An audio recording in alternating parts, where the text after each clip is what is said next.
tempat maha tinggi, ku mengangkat tanganku, aku berserah. Kau ku nantikan, Kau yang ku sembah, Yesusku.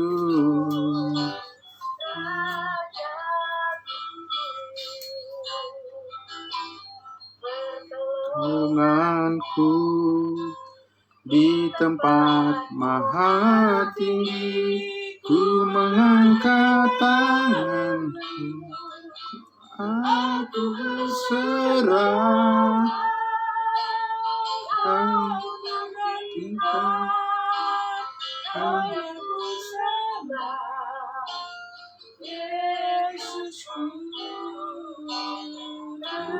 Tuhanku. Hanya Yesuslah Tuhan kita yang Amin. kita sembah. Amin. Dia Tuhan dan Raja dalam hidup kita. Amin. Saya persilakan kepada hambanya, Pendeta Charles Simomora. Terima kasih Bu Pendeta Sylvia Magdalena. Baik. Sama-sama, Pak. Ya. Mari kita terlebih dahulu berdoa sebelum kita mendengarkan firman Tuhan. Mari kita berdoa.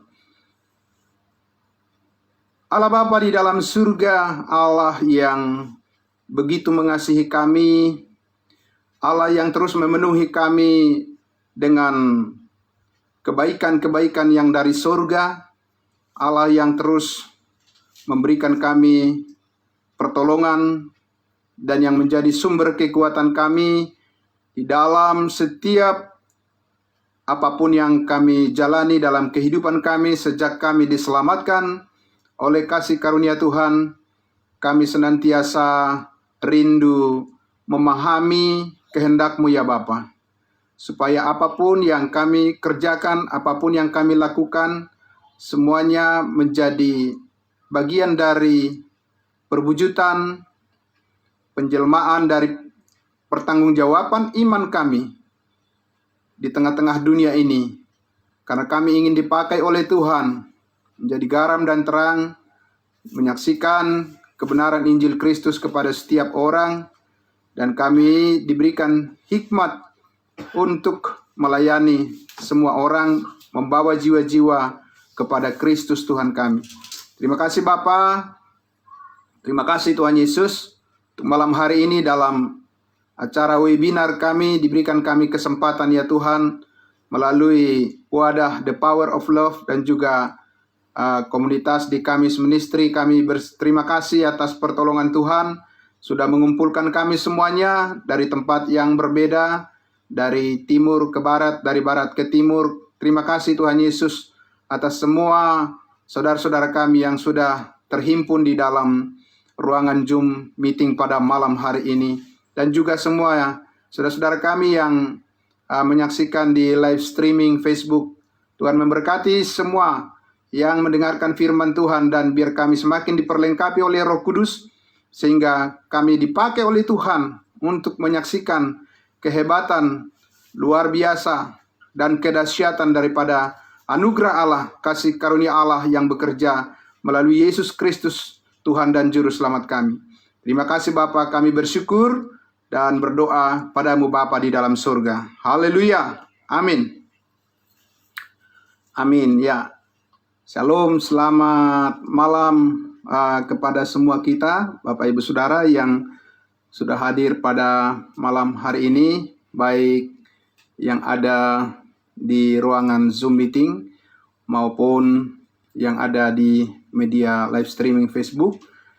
Tuhan Yesus memberkati kita semua. Kita sangat bersyukur pada kita diberikan kesehatan yang baik, sehingga semangat kita tetap menyala untuk melakukan kehendak Tuhan yang paling utama, yaitu bagaimana kita mengenali terus kebenaran Injil Kristus, dan juga tentunya kita bisa menyaksikannya kepada setiap orang dan membawa banyak jiwa untuk kemuliaan nama Tuhan Yesus.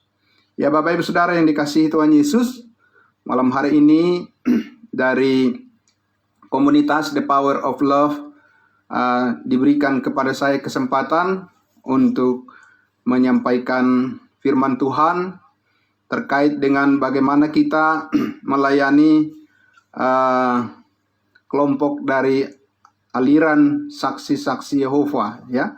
Saya menyebut mereka sebagai aliran supaya lebih spesifik, karena saksi-saksi Yehova, ya, saksi-saksi Tuhan, ya, kita juga saksi-saksi Tuhan, ya, tetapi bukan aliran, tetapi kita adalah orang-orang Kristen sejati yang sudah betul-betul menerima Yesus Kristus sebagai Tuhan dan Juru Selamat, yang telah mengampuni segala dosa kita, menguduskan kita, membenarkan kita, dan memeteraikan kita dengan kuasa Roh Kudus, sehingga kita ini kapan saja meninggalkan dunia ini, kita sudah ada jaminan kepastian masuk surga. Bukan mudah-mudahan, tapi jaminan kepastian masuk surga, karena Yesus sudah menebus hidup kita dengan sempurna. Tidak ada keraguan lagi untuk itu. Ya, Bapak Ibu Saudara.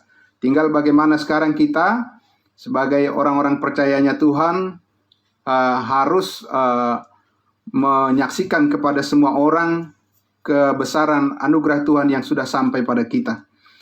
Nah, Bapak Ibu Saudara yang dikasihi Tuhan Yesus, sedikit latar belakang daripada webinar pada malam hari ini dengan topik bagaimana melayani aliran kelompok saksi-saksi Yehova ini, dengan tema ini karena muncul dari hasil diskusi daripada para partisipan di acara Zoom Saat Teduh, ya, di bawah pelayanan komunitas The Power of Love yang dibina oleh Pastor Surbakti, ya, Pastor Rasita Surbakti, ya.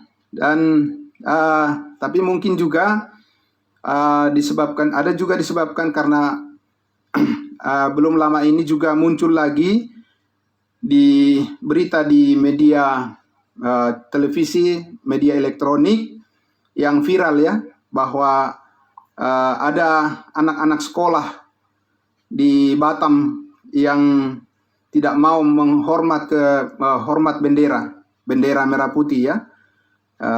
Itu kita sudah tahu dan itu viral, dan sampai ke, kalau tidak salah sampai ke pengadilan, ya. Sehingga dari situ barangkali ada pertanyaan-pertanyaan, bagaimana mereka ini kok tidak mau menghormat bendera, padahal kita diajari untuk Alkitab untuk hormat pada pemerintah, begitu, ya, dan mencintai bangsa dan negara kita. Nah, apakah mereka ini masuk dalam kelompok orang Kristen atau bukan? Kalau masuk kelompok orang Kristen, harusnya mereka harus percaya apa kata Alkitab, yaitu bahwa setiap pengikut Yesus harus menghormati pemerintah, ya.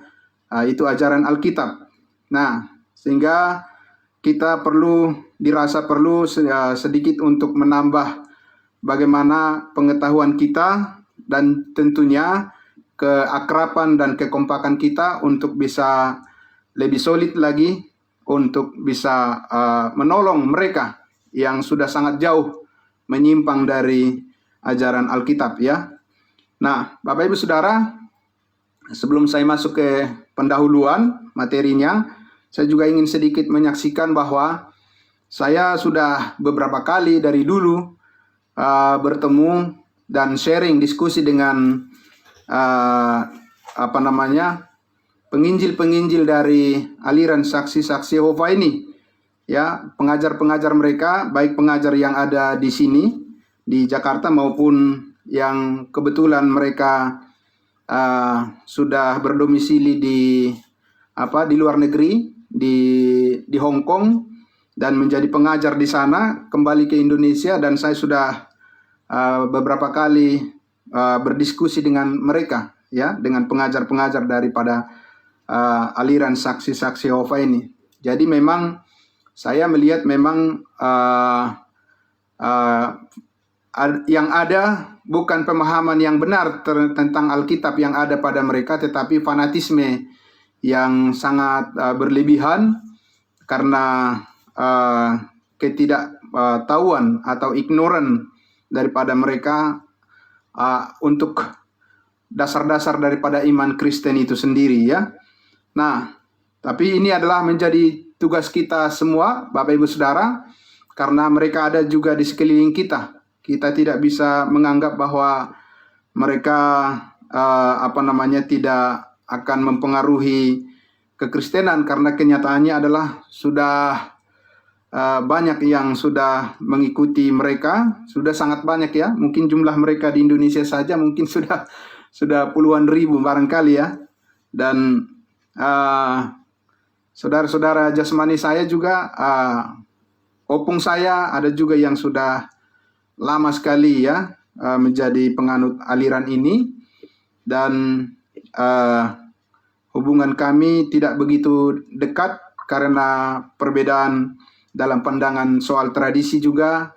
Dalam hubungan sosial mereka selalu membatasi diri. Nah, Bapak Ibu Saudara yang dikasihi Tuhan Yesus, saya mau masuk langsung saja ke bagian pendahuluan kita, bahwa tidak mungkin bisa kita melayani seseorang atau satu kelompok orang jika kita tidak terlebih dahulu mengenali siapa dan bagaimana mereka, khususnya pengajaran-pengajaran yang mereka anut ya, sebagai tentunya sasaran pelayanan kita. Ya, kita harus tahu apa yang mereka percayai dan mengapa mereka percaya itu ya. Nah, di dalam webinar kali ini dengan waktu yang sangat terbatas, Bapak Ibu sekalian, saya mau mengajak kita fokuskan saja hanya pada bagaimana memahami kekeliruan apa yang diajarkan oleh penganut aliran saksi-saksi Yehova yang mereka bilang bahwa itu adalah ajaran kitab suci, kitab Alkitab ya. Nah, sebenarnya masih banyak aliran yang lain, seperti yang di pembukaan tadi disampaikan oleh Ibu Pendeta Sylvia Magdalena. Banyak sebenarnya aliran-aliran yang di sekitar kita yang dimana mereka mengajarkan banyak hal yang tidak sesuai dengan Alkitab, tetapi kita pada malam hari ini secara khusus untuk melihat dulu tentang aliran saksi-saksi Yehova. Jadi kita ini tentunya supaya sebagai umat Kristen yang sejati, kita bukannya menerima masukan pengajaran dari mereka, ya, tetapi kita harus pada posisi menjadi orang yang mau menginjili mereka, bukan juga menghindar dari mereka, ya kan? Bukan menutup pintu rumah kita pada mereka. Sebenarnya seharusnya kita ajak mereka masuk ke rumah. Supaya apa? Supaya kita bisa membawa mereka kepada kebenaran firman Tuhan dan mengenal kasih karunia Tuhan yang sempurna itu. Ya, bagaimana memenangkan mereka? Ya, jadi malam ini kita tentunya bukan hanya sekedar mengetahui saja, tapi bagaimana kita dilatih untuk berpikir menjadi pesaksi Injil Kristus. Ini yang diharapkan dari webinar kita ini. Kita mempersiapkan diri kita menjadi narasumber, menjadi orang-orang yang memang dilatih untuk punya insting pemenang jiwa, ya. Jadi bukannya kita orang Kristen itu bukan takut lari atau mengusir mereka, tapi kita malah harusnya undang mereka untuk berdiskusi firman Tuhan, ya. Tapi tentunya itu kita lakukan setelah kita mengerti kebenaran firman Tuhan yang mana yang yang keliru dipahami oleh mereka, dan yang mana yang harus kita utamakan sampaikan kepada mereka supaya mereka kembali kepada pengajaran yang benar. Nah, sekedar informasi saja Bapak Ibu Saudara, bagi Bapak Ibu yang ingin memperdalam pengetahuannya lebih lanjut tentang aliran saksi-saksi Yehova secara historisnya, dari mana asal mulanya mereka, kemudian tokoh-tokoh pendirinya yang paling berperan meletakkan pengajaran dan pengembangan pengajaran mereka ke seluruh dunia, yaitu sebenarnya kita dengan mudah bisa mencari di internet ya, di Google, dan ada banyak tersedia informasi tentang mereka, tentang kelompok ini ya. Dan saya menyarankan bisa membaca satu buku yang sangat bagus karya dari Pendeta Insinyur Herlianto MTH yang berkaitan dengan pembedahan tentang saksi-saksi Yehova ini, siapa mereka dan bagaimana mereka. Ada di toko buku Kristen, bisa dicari di seperti toko buku BPK Gunung Mulia, di Kuitang, Jakarta Pusat, atau di Kalam Hidup yang di Kampung Melayu di Jakarta Timur, ya. Jadi bisa dilihat bukunya di sana, bagus sekali. Bapak Ibu Saudara yang dikasihi Tuhan Yesus, aliran saksi-saksi Yehova ini, kalau kita melihat, membaca di berbagai sumber, bahwa perkembangan kelompok sekte atau aliran ini berkembang oleh seorang tokoh yang pertama kali disebut, yang bernama Charles Taze Russell. Ya, tidak ada hubungannya dengan Charles Mamora, ya. Jadi Charles Taze Russell ini lahir di Amerika Serikat tahun 1952, dan aliran ini, saksi-saksi Yehova ini, awalnya berkembang di Amerika dan meluas ke berbagai negara, ya. Charles Taze Russell ini pernah menulis satu tulisan yang meramalkan akan kedatangan Tuhan Yesus tahun 1914.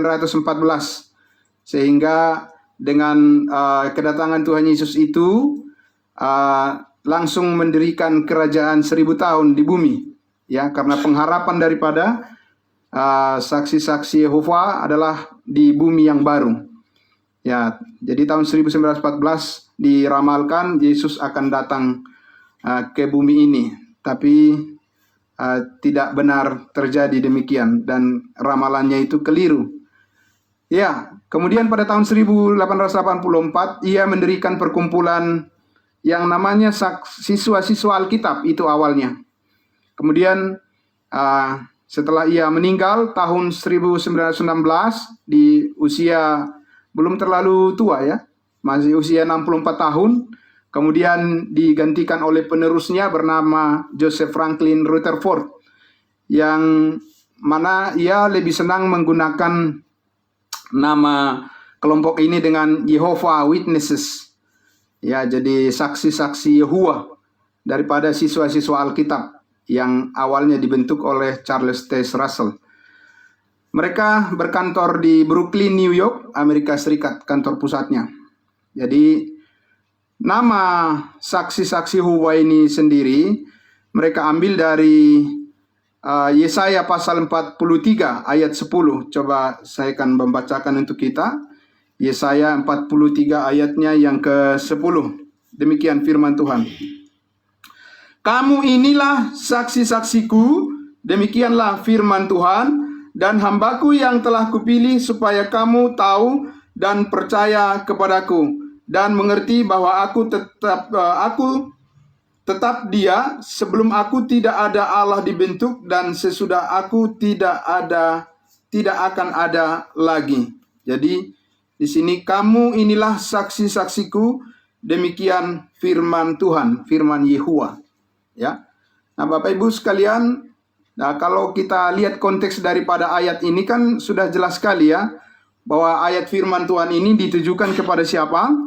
Ini ditujukan kepada bangsa Israel, ditujukan kepada keturunan Abraham, Ishak, dan Yakub, bangsa Israel, bangsa pilihan. Bukan ditujukan kepada semua orang, kepada semua bangsa-bangsa lain, termasuk kepada kita saat ini tidak ditujukan begitu, ya. Ini disampaikan, kalau kita lihat di Yesaya 43 itu kan, di ayat 1 dikatakan, tetapi sekarang beginilah firman Tuhan, yang menciptakan engkau, hai Yakub, yang membentuk engkau, hai Israel. Ya, jadi ditujukan pada bangsa Israel. Ayat 3, sebab akulah Tuhan Allahmu yang Maha Kudus, Allah Israel, juru selamatmu. Aku menebus engkau dengan Mesir, atau dari Mesir, ya. Kemudian di ayatnya yang keberapa nih? Yang keempat juga dikatakan di situ, oleh karena engkau berharga di mataku dan mulia, dan aku ini mengasihi engkau, maka aku memberikan manusia sebagai gantimu dan bangsa-bangsa sebagai ganti nyawamu. Jadi semuanya ini di ayatnya yang ke-6, aku akan berkata kepada utara, berikanlah kepada selatan, janganlah tahan-tahan, bawalah anak-anakku laki-laki dari jauh dan anak-anakku perempuan dari ujung-ujung bumi. Ayat 7, semua orang yang disebutkan dengan namaku, yang kuciptakan untuk kemuliaanku, yang kubentuk dan yang juga kujadikan. Ya, jadi Bapak Ibu sekalian, jelas sekali bahwa firman Tuhan ini ditujukan kepada sebuah bangsa, yaitu bangsa Israel, di mana Tuhan suatu saat akan datang kepada mereka, dan kita tahu itu adalah nanti pada saat kedatangannya yang kedua kali, ya, kedatangan Yesus untuk memulihkan bangsa pilihannya, yaitu bangsa Israel. Nah, Bapak Ibu sekalian, tentang doktrin-doktrin atau ajaran-ajaran daripada aliran saksi-saksi Yehova ini, kita coba mulai lihat sedikit tentang Alkitab, ya. Jadi mereka ini memiliki Alkitab sendiri, kitab suci sendiri, yang disebut dengan New World Translation of the Holy Scripture, atau disebut dengan kitab suci terjemahan dunia baru, ya, yang terjemahannya tentunya terjemahan kitab suci terjemahan dunia baru ini. Saya akan tunjukkan kepada Bapak Ibu sekalian seperti ini. Ini kitab sucinya dari aliran saksi Yehova. Jadi mereka sudah buat terjemahan yang disesuaikan tentunya dengan ajaran-ajaran dari aliran saksi Yehova itu sendiri, dan tidak lagi sesuai dengan arti dan konteks ayat Alkitab yang sebenarnya. Ya, bagaimana kita tahu itu? Nah, sekarang bisa kita lihat, kita bandingkan misalnya, kita lihat di dalam Efesus pasal 1, ya. Saya akan membacakan untuk kita di Efesus pasal 1 dengan Alkitab. Kita coba lihat di Alkitab terjemahan baru, terbitan Lembaga Alkitab Indonesia, ya. Saya akan membaca seperti ini di Alkitab terjemahan baru, Alkitab yang diterbitkan oleh Lembaga Alkitab Indonesia. Di ayat 3, ya, Efesus pasal 1 ayat 3. Terpujilah Allah dan Bapa Tuhan kita Yesus Kristus, yang dalam Kristus telah mengaruniakan kepada kita segala berkat rohani di dalam sorga. Jadi di situ dikatakan, terpujilah Allah dan Bapa Tuhan kita Yesus Kristus, ya, Tuhan. Nah, kalau di kitab suci daripada saksi Yehova ini, aliran saksi Yehova ini, kalau saya baca, Bapak Ibu sekalian, itu kata Tuhan itu sudah diganti menjadi Tuhan. Tuhan kita Yesus Kristus, ya. Jadi kalau bisa dilihat di sini, bukan Tuhan tapi Tuhan. Tuhan kita Yesus Kristus. Ya, jadi mereka sudah ganti sesuai dengan apa yang mereka percayai, ya. Jadi tentu ini karena mereka menolak percaya bahwa Yesus itu adalah Tuhan Allah. Sekarang ada modifikasi lagi. Akhir-akhir ini mereka modifikasi, mereka bilang, iya, Yesus itu juga Tuhan, tetapi bukan Allah, begitu, ya. Nah, saudara-saudara, karena apa? Karena mereka percaya bahwa Yesus itu adalah ciptaan dari Allah saja. Ya, ciptaan yang pertama dari Allah, dari Tuhan Allah. Ciptaan dari Yehuwa. Ya. Tidak beda dengan manusia yang lainnya, dengan kita-kita ini. Hanya berbeda urutan saja. Urutan penciptaan, kata mereka, Yesus adalah yang pertama diciptakan, baru yang lain, ya. Padahal Bapak Ibu sekalian, kalau kita lihat di Kejadian pasal 1 ayat 1 kan dikatakan pada mulanya Allah menciptakan langit dan bumi. Tidak dikatakan pada mulanya Allah menciptakan Yesus Kristus, ya. Nah, saudara-saudara, mereka juga menggunakan tafsiran yang salah atas ayat-ayat Alkitab yang mendukung pandangan mereka, bahwa Yesus Kristus itu bukanlah Allah, ya, tetapi ciptaan Allah yang pertama. Nah, kita akan coba lihat pertama lagi di Amsal pasal 8 ayatnya yang ke-22, ya. Saya akan membacakan untuk kita Amsal pasal 8 yang sering mereka kutip, ya. Ayatnya yang ke-22. Saya akan bacakan. Di sini dikatakan, Tuhan telah menciptakan aku sebagai permulaan pekerjaannya, sebagai perbuatannya yang pertama-tama dahulu kala. Jadi menurut mereka, di sini Tuhan telah menciptakan aku sebagai permulaan pekerjaannya. Aku di sini adalah berbicara tentang Yesus Kristus, ya. Nah, itu yang dikatakan. Tapi bersyukur sekali Bapak Ibu sekalian, kita ini mempunyai Alkitab King James Version, ya, yang sangat luar biasa. Alkitab King James Version, kalau kita membaca di ayatnya yang Amsal pasal 8 ayat 22 ini, ya, di King James Version, nanti boleh diperiksa Bapak Ibu. Dikatakan di situ ayat 22, The Lord possessed me in the beginning of his way. The Lord possessed me. Jadi Tuhan memiliki saya, katanya, ya. Jadi bukan ciptaan dikatakan, ya, bukan menciptakan aku, bukan begitu, tapi memiliki, ya, memiliki aku. Nah, jadi ini siapa yang dimaksud dengan aku ini siapa? Nah, kita sudah jelas lihat di situ adalah berbicara tentang hikmat Allah. Jadi pengetahuan Allah yang super, ya, itulah yang disebutkan di sini dan digambarkan sebagai aku dengan gaya bahasa personifikasi. Jadi dipersonifikasikan aku itu adalah hikmat dari Allah yang melekat pada diri Allah sejak semula, ya, tidak terpisah dengan Allah hikmatnya. Tentu saja Bapak Ibu sekalian, ya. Jadi bukan maksudnya Yesus di sini, tapi ini adalah pengetahuan Allah yang melekat pada diri Allah sendiri sejak dahulu kala, ya, yang dimiliki oleh Allah. Nah, Bapak Ibu sekalian, tapi penganut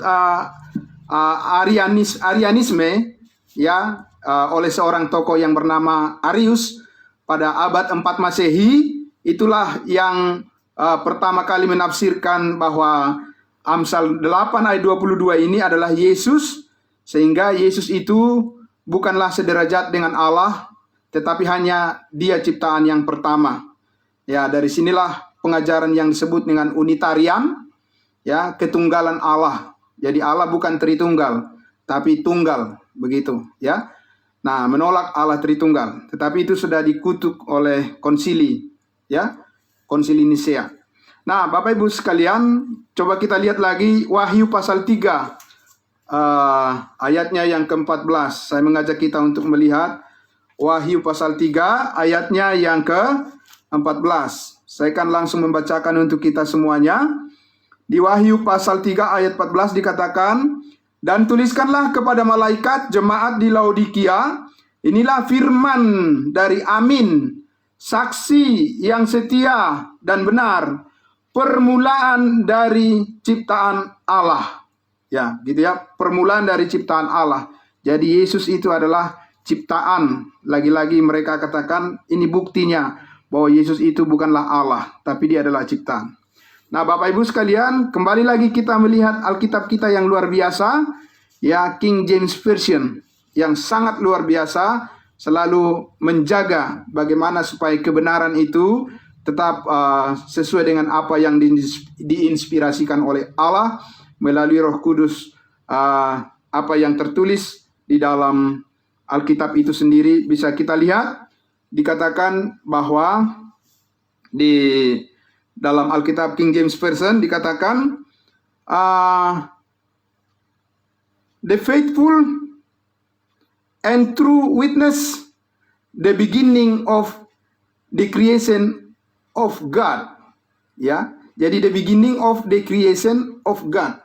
Artinya di situ adalah permulaan daripada perawal, Ya, awal mula daripada ciptaan Allah, sumber awal dari segala sesuatu. Jadi tidak ada yang lain dimulai selain daripada selain daripada Yesus Kristus. Ya.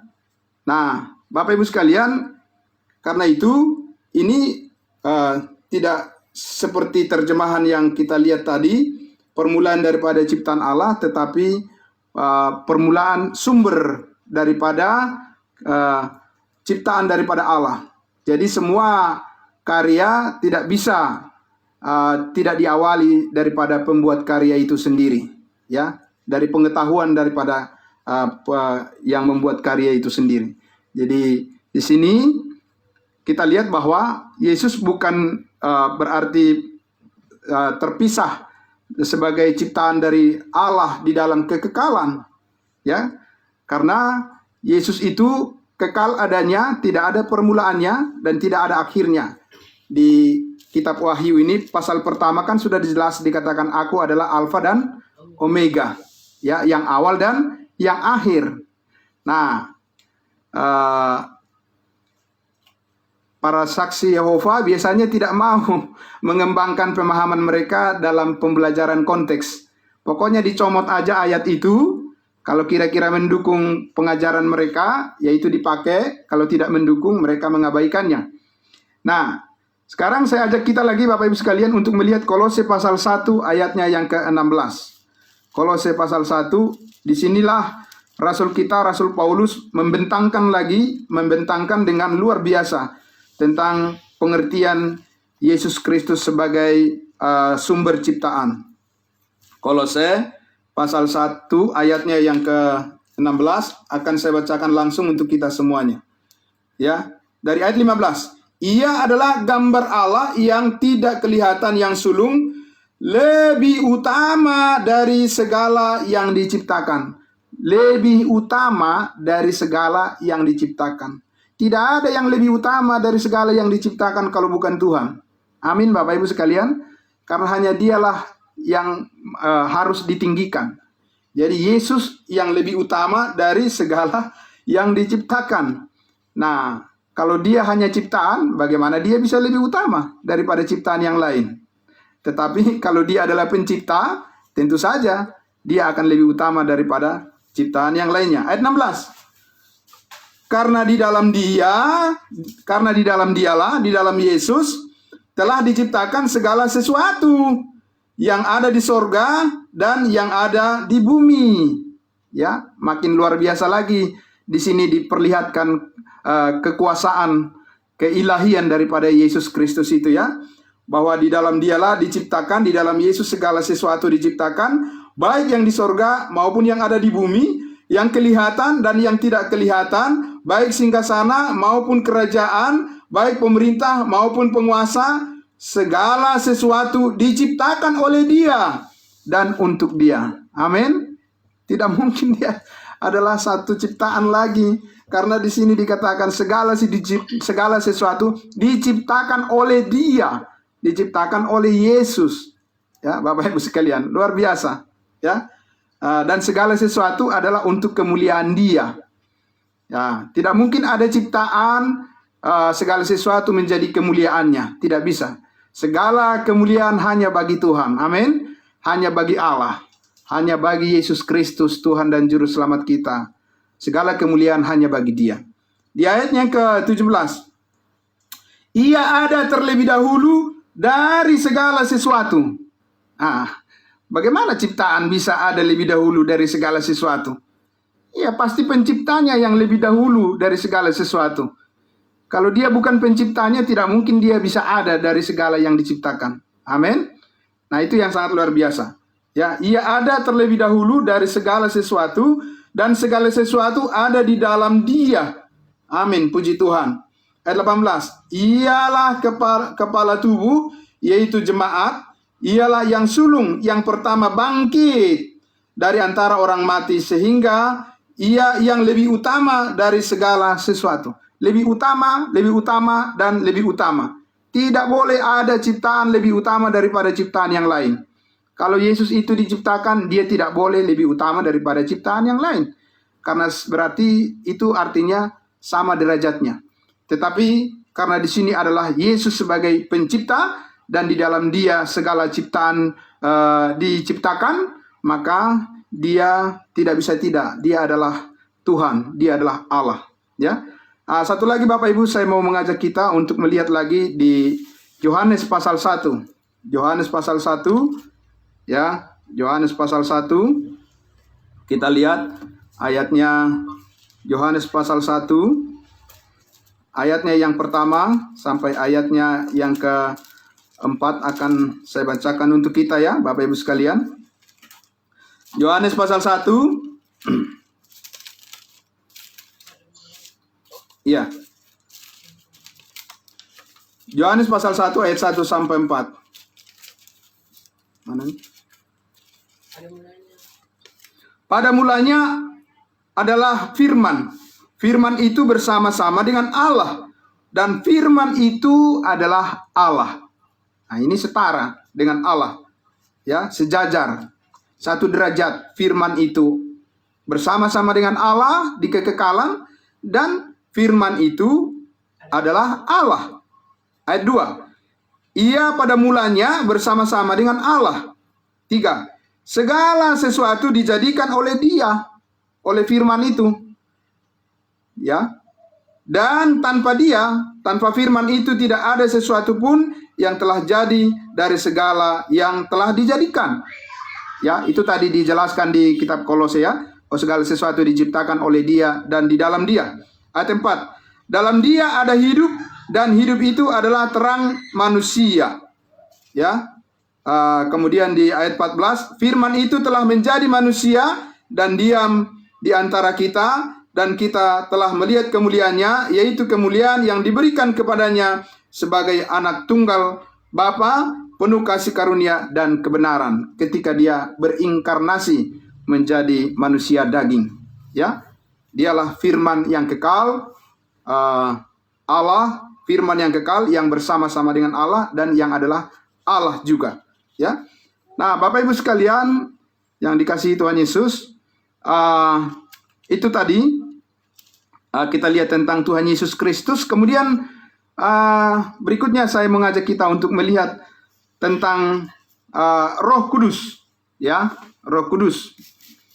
Saya akan tunjukkan lagi di kitab suci daripada aliran saksi Yehova ini, saksi Yehova ini. Efesus pasal 1 ayatnya yang ke-13. Ya. Efesus 1 ayat 13. Saya akan membacakan untuk kita dari Alkitab terjemahan baru, terbitan dari Lembaga Alkitab Indonesia. Di ayatnya yang ke-13 dikatakan, di dalam Dia kamu juga, karena kamu telah mendengar firman kebenaran, yaitu Injil keselamatanmu. Di dalam Dia kamu juga ketika kamu percaya dimeteraikan dengan Roh Kudus yang dijanjikannya itu. Dimeteraikan dengan Roh Kudus yang dijanjikan oleh Allah. Roh Kudus di situ tulisannya R-nya adalah R besar. Ya. K-nya juga adalah K huruf besar untuk menunjukkan pribadi ketiga daripada Allah Tritunggal. Tetapi kalau di dalam kitab sucinya saksi Yehova ini, di New World Translation ini, terjemahan dunia baru ini, itu R-nya huruf kecil. Ya, jadi di ayat 13 itu ditulis Roh Kudus. R-nya kecil, K-nya juga kecil. Kenapa demikian? Karena aliran saksi Yehova, mereka mempercayai bahwa Roh Kudus itu bukan pribadi daripada Allah, pribadi ketiga dari Allah, tetapi mereka percaya bahwa Roh Kudus itu adalah sekedar tenaga aktif yang keluar dari diri Allah, Yehuwa. Ya, tenaga aktif, jadi bukan pribadi. Nah, Bapak Ibu sekalian, sekarang kalau kita lihat di dalam Alkitab, di Yohanes pasal 14, lagi kita kembali ke kitab Yohanes pasal 14, di ayatnya yang ke-26 dikatakan, ya, ayat 26, Yohanes pasal 14 ayat 26, tetapi penghibur yaitu Roh Kudus yang akan diutus oleh Bapa dalam namaku, Dialah yang akan mengajarkan segala sesuatu kepadamu dan akan mengingatkan kamu akan semua yang telah kukatakan kepadamu. Jadi Roh Kudus dikatakan adalah pengajar dan penolong. Ya, bagaimana kalau Roh Kudus itu bukan sebuah pribadi, bagaimana dia bisa mengajar? Bagaimana dia bisa menolong? Bagaimana dia bisa menghibur kalau bukan satu pribadi? Ya, jadi itu yang kita lihat di sini yang yang salah tafsirkan atau diselewengkan pengertiannya oleh aliran daripada saksi-saksi Yehova ini. Ya, jadi Bapak Ibu sekalian, intinya adalah bahwa mereka itu menolak fakta di dalam Alkitab bahwa Allah Tritunggal itu adalah jelas-jelas nyata. Ya, nah kemudian Bapak Ibu sekalian, kalau kita lihat juga konsep tentang salib, cross, ya, salib, the cross, ya, salib daripada Yesus Kristus. Mereka tidak mempercayai bahwa Yesus itu disalibkan dengan bentuk horizontal dan vertikal, ya, salib. Tapi mereka katakan bahwa Yesus itu digantung dengan tangan di atas begitu, ya, digantung. Jadi bukan disalib, Bapak Ibu sekalian. Nah, kalau kita lihat di Yohanes pasal 19 ayat 15, lagi Yohanes, kita lihat Yohanes 19 ayat 15, kita ini harus punya data yang cukup untuk menunjukkan bahwa hanya Alkitablah yang benar, yang bisa membuktikan kebenaran itu sendiri kepada mereka, ya. Jadi kita lihat Yohanes 19 ayat 15, dikatakan di situ, maka berteriaklah orang-orang Yahudi di situ semua, ya. Berteriaklah juga orang-orang yang menyalibkan Yesus, dikatakan, enyahkan dia, salibkan dia. Kata Pilatus kepada mereka, haruskah aku menyalibkan rajamu? Jawab imam-imam kepala, kami tidak mempunyai raja selain daripada Kaisar. Akhirnya Pilatus menyerahkan Yesus kepada mereka untuk disalibkan. Bukan dikatakan untuk digantung. Ya, memang digantung juga, tetapi bentuknya salib begitu, ya. Ya. Jadi kalau aliran saksi Yehova itu tidak percaya bahwa Yesus itu disalib bentuknya seperti ini, tetapi digantung saja, ya, tangannya ke atas. Ya. Nah, itu kita lihat. Jadi Alkitab yang harus kita tunjukkan pada mereka. Jadi tidak berdebat tentang hal-hal adu argumentasi tanpa fakta bukti Alkitab yang kita perlihatkan, agar Alkitab itulah yang berbicara, yang menolong mereka. Alkitab mengatakan Yesus disalibkan, ya, tapi mereka mengatakan Yesus digantung saja, bukan disalib, begitu, ya. Bagaimana itu bisa dibilang Kristen lagi itu? Bagaimana bisa dibilang itu masih dalam posisi percaya kepada Alkitab yang benar, ya? Sudah menyangkal semua. Nah, dan kalau kita lihat Rasul Paulus, kalau kita baca kitab yang ditulis oleh Rasul Paulus dari Roma sampai Filemon, itu lebih dari 26 kali dikatakan Yesus disalibkan, Yesus disalib, Yesus disalibkan, Yesus disalib, ya. Dan kita lihat satu dulu di Galatia pasal 3 ayatnya yang ke-13. Sesudah Yesus naik ke surga, sesudah Yesus dimuliakan, kemudian dia berfirman lagi, menyampaikan firman-Nya kepada seorang rasul untuk kita bangsa lain, Rasul Paulus. Di Galatia pasal 3, Yesus kembali menyatakan lagi kepada Paulus. Galatia pasal 3 ayatnya yang ke-13. Galatia pasal 3 ayatnya yang ke-13. Ya, Galatia pasal 3 ayatnya yang ke-13. Kristus telah menebus kita dari kutuk hukum Taurat dengan jalan menjadi kutuk karena kita, sebab ada tertulis, terkutuklah orang yang digantung pada kayu salib. Ya, jadi jelas sekali di situ Bapak Ibu sekalian bahwa Paulus juga menerima informasi kembali langsung dari Tuhan Yesus yang sudah duduk di sebelah kanan Allah Bapa di surga, sudah dipermuliakan, bukan bukan Paulus menerima dari mulut ke mulut, bukan juga dari rasul-rasul sebelumnya, tetapi langsung dari Tuhan Yesus, ya, wahyu Tuhan Yesus. Dan itu dikatakan di Galatia pasal 1 ayatnya yang ke-11 dan 12. Saya akan membaca ya. Sebab aku menegaskan kepadamu saudara-saudaraku bahwa Injil yang kuberitakan itu bukanlah Injil manusia, karena aku bukan menerimanya dari manusia, dan bukan manusia yang mengajarkannya kepadaku, tetapi aku menerimanya oleh penyataan Yesus Kristus. Oleh penyataan, oleh revelation daripada Yesus Kristus. Yang mana? Yesus Kristus di posisi yang mana? Posisi di surga, Bapak Ibu sekalian. Jadi Yesus tetap mengatakan bahwa Yesus Kristus telah disalibkan untuk menebus dan mengampuni segala dosa kita.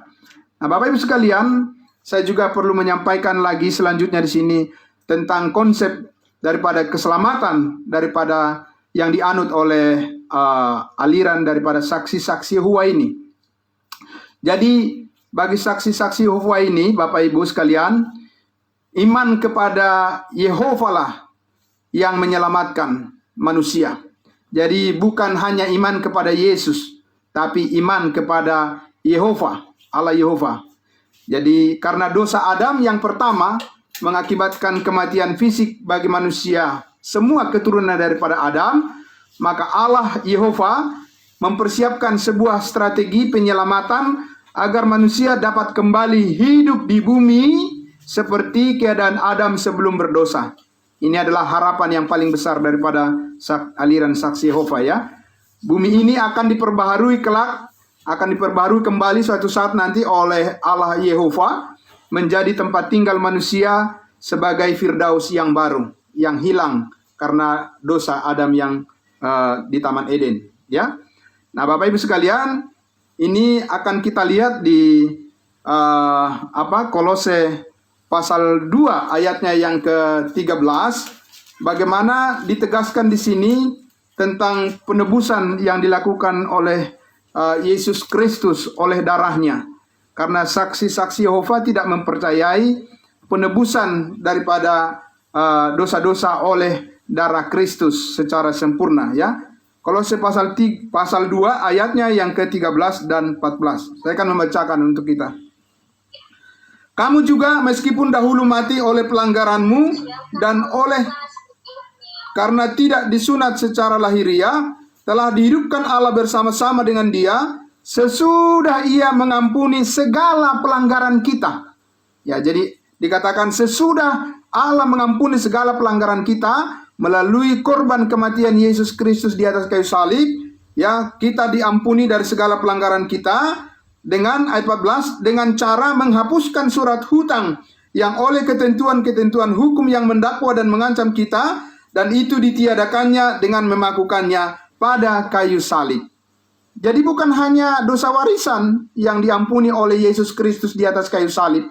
Semua dikatakan pelanggaran-pelanggaran kita di dalam perhitungan kebenaran Allah itu sudah dikenakan kepada Yesus Kristus, pelanggaran kita semuanya, dan kita sudah dibebaskan daripada pelanggaran yang kita buat sendiri. Jadi bukan hanya dosa keturunan seperti banyak orang mempercayai, mirip-mirip dengan saksi Yehova, bahwa Yesus mati hanya menebus dosa-dosa yang dahulu. Tidak demikian.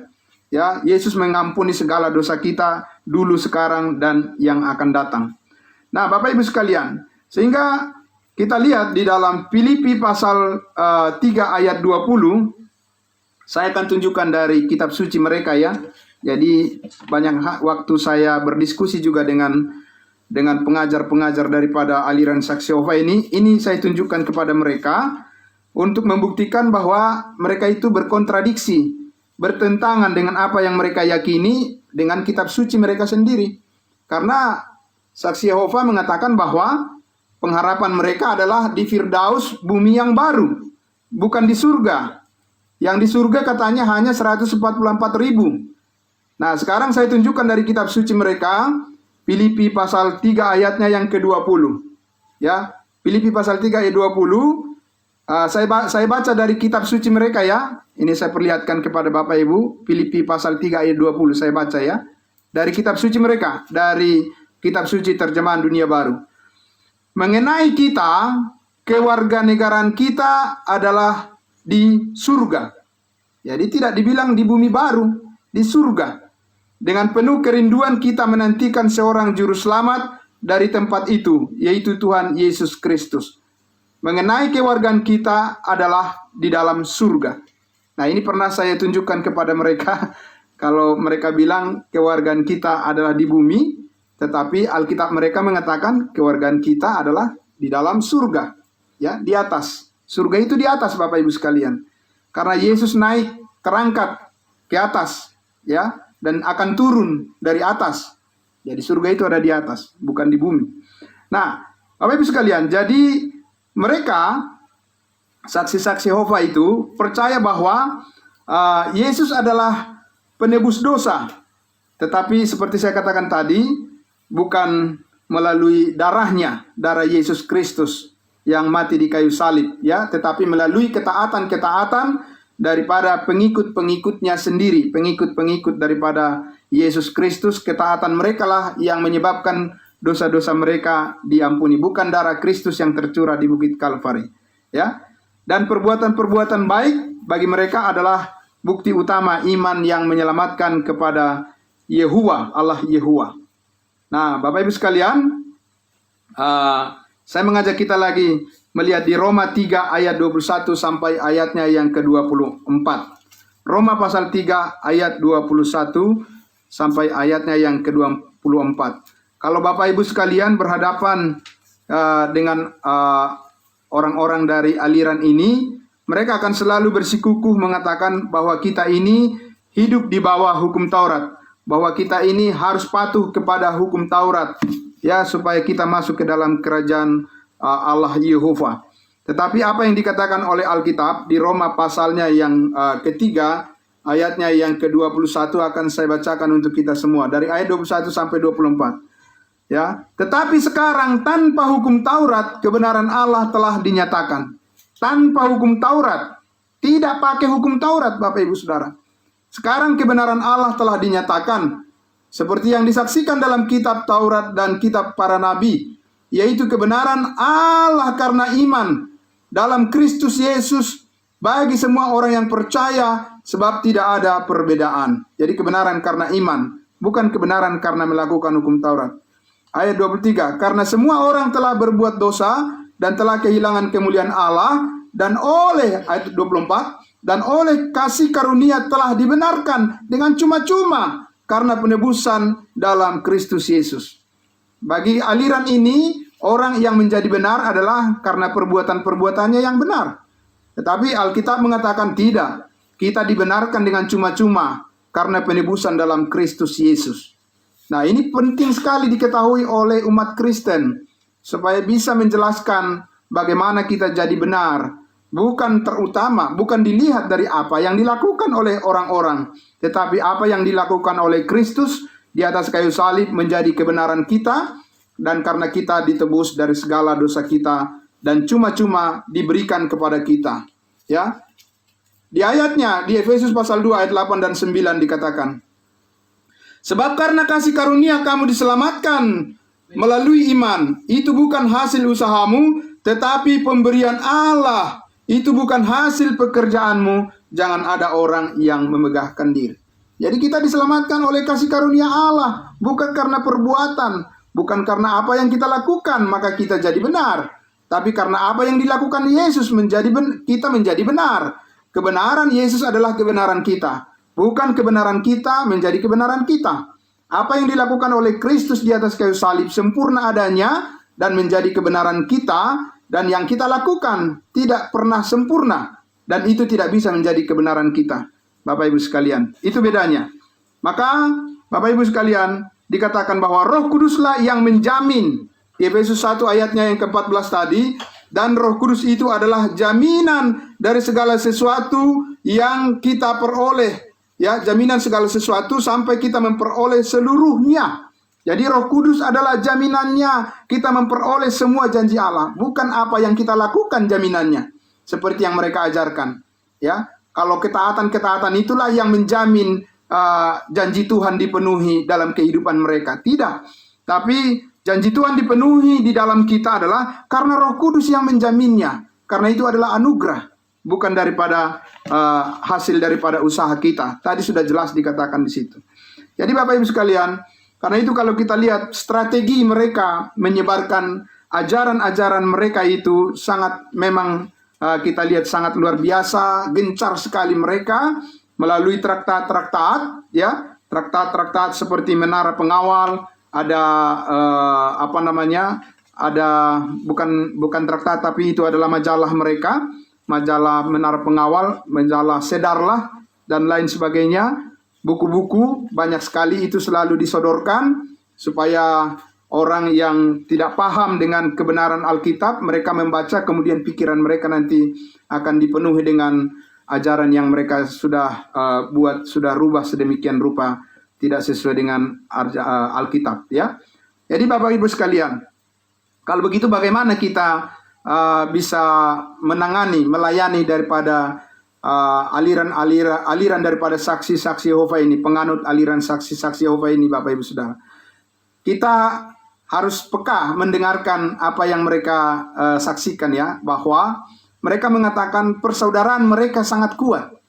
Persaudaraan mereka sangat kuat, di mana mereka saling tolong-menolong satu dengan yang lain.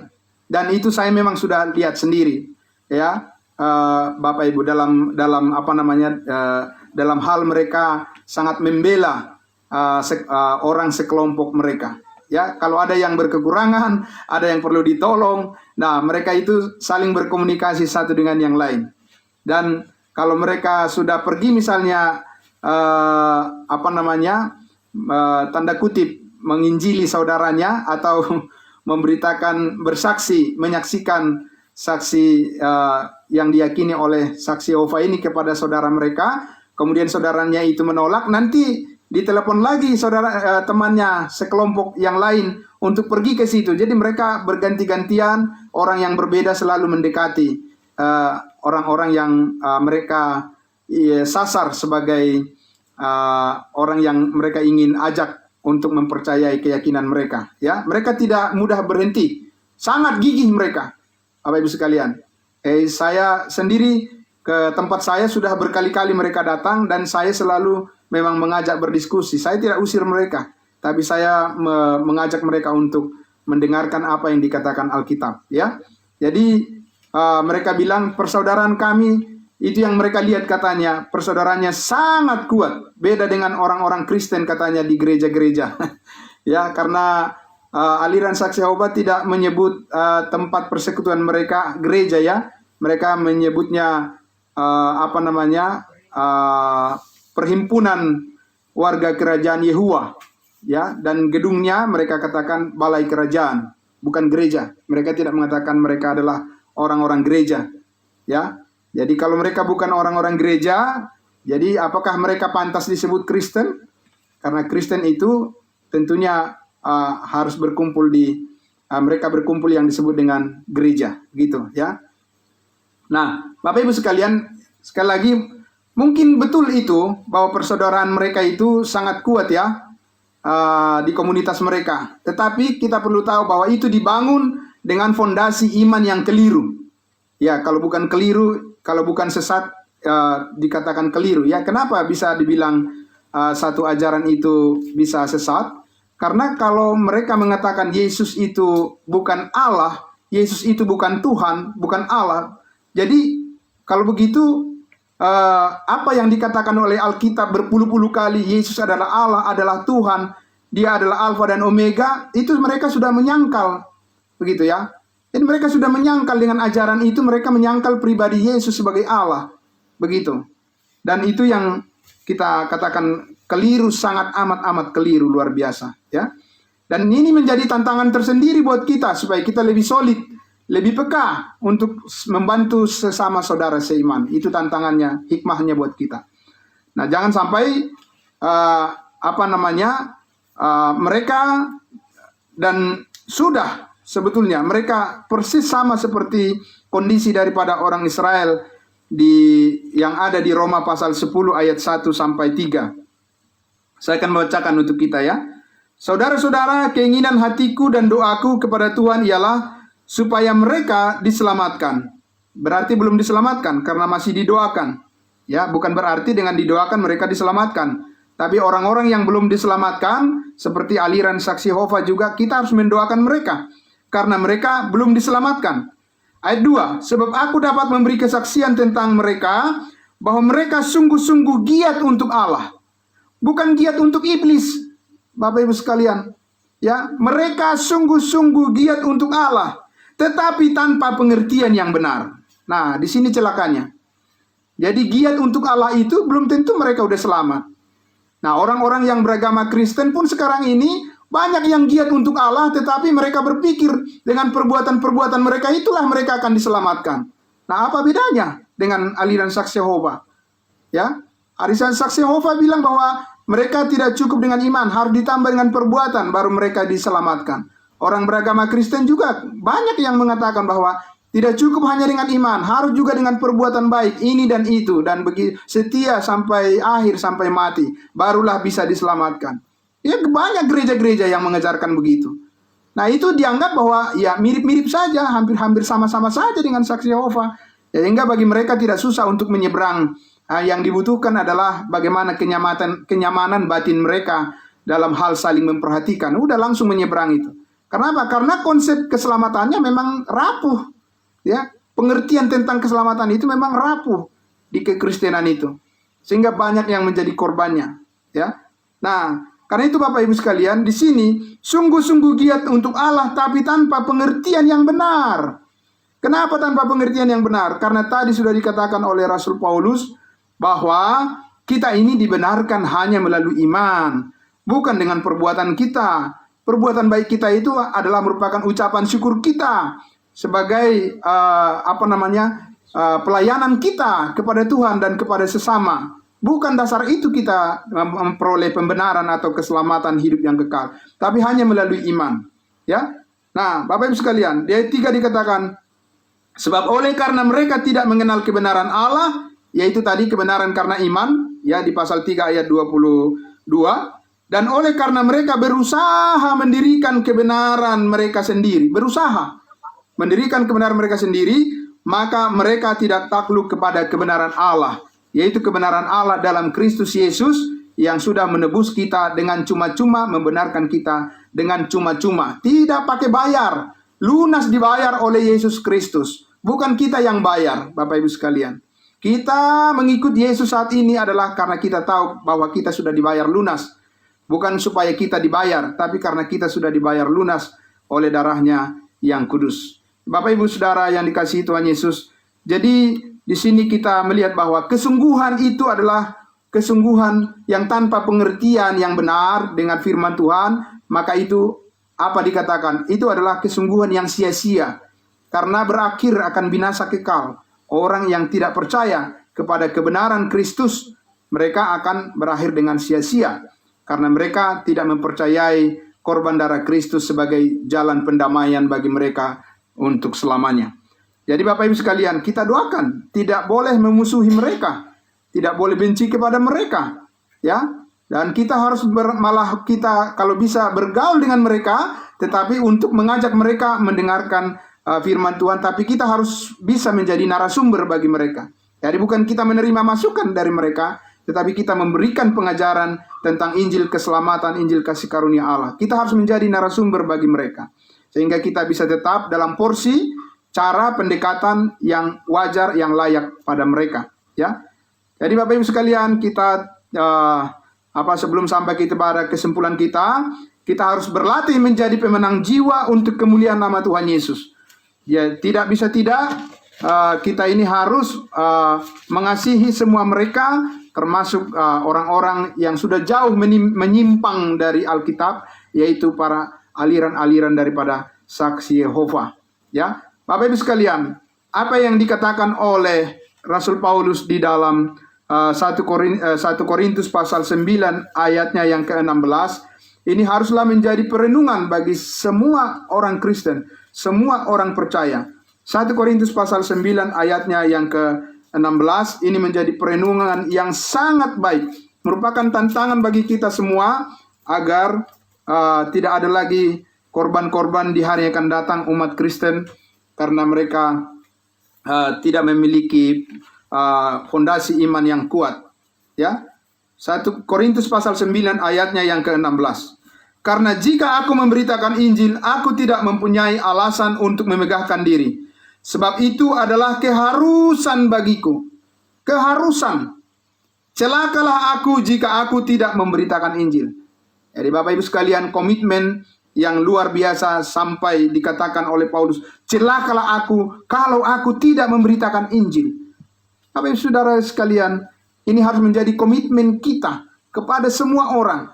Ya, kita harus dilatih menjadi berjiwa pemberita Injil, menjangkau jiwa, menyaksikan akan kebenaran Kristus. Tidak mungkin bisa diombang-ambingkan atau bisa disesatkan lagi oleh ajaran apapun dari luar. Kalau orang Kristen sudah memiliki kerinduan seperti yang Paulus katakan ini, celakalah aku kalau aku tidak memberitakan Injil. Ya, nah Bapak Ibu sekalian, jadi sebagai kesimpulan kita pada malam hari ini adalah, sekali lagi banyak umat Kristen yang saat ini tidak begitu mengerti apa itu Injil Kristus, dan mereka itulah orang-orang yang menjadi korban daripada penyesatan atau kekeliruan daripada ajaran dari aliran saksi Yehova. Dan umat Kristen saat ini kalau tidak berubah dan tidak memberikan dirinya untuk memahami akan kebenaran Injil Kristus dan tidak kuat berakar di dalam kebenaran Alkitab firman Tuhan, mereka juga akan jadi calon-calon korban yang akan untuk hari yang akan datang. Ya, karena apa? Karena tadi sudah saya katakan mereka sangat gencar sekali untuk mendekati orang-orang yang tidak kuat di dalam dasar pemahaman tentang Injil Kristus, dan kita harus membentengi saudara-saudara kita, keluarga kita. Kita belajar dengan firman Tuhan yang dibagi dengan tepat, ya. Karena itu Bapak Ibu Saudara yang dikasihi Tuhan Yesus, mari kita bersatu untuk memahami kebenaran Injil Kristus dan membentengi semua umat yang kita layani dengan pengajaran Alkitab yang sungguh-sungguh benar. Dan kita berjiwa pemberita Injil, dan kita akan memenangkan banyak jiwa, termasuk orang-orang dari penganut aliran saksi Yehova. Itu adalah kerinduan kita. Mari kita doakan itu semuanya, supaya kiranya rencana Tuhan untuk membawa banyak jiwa kepadanya semakin nyata di hari yang akan datang.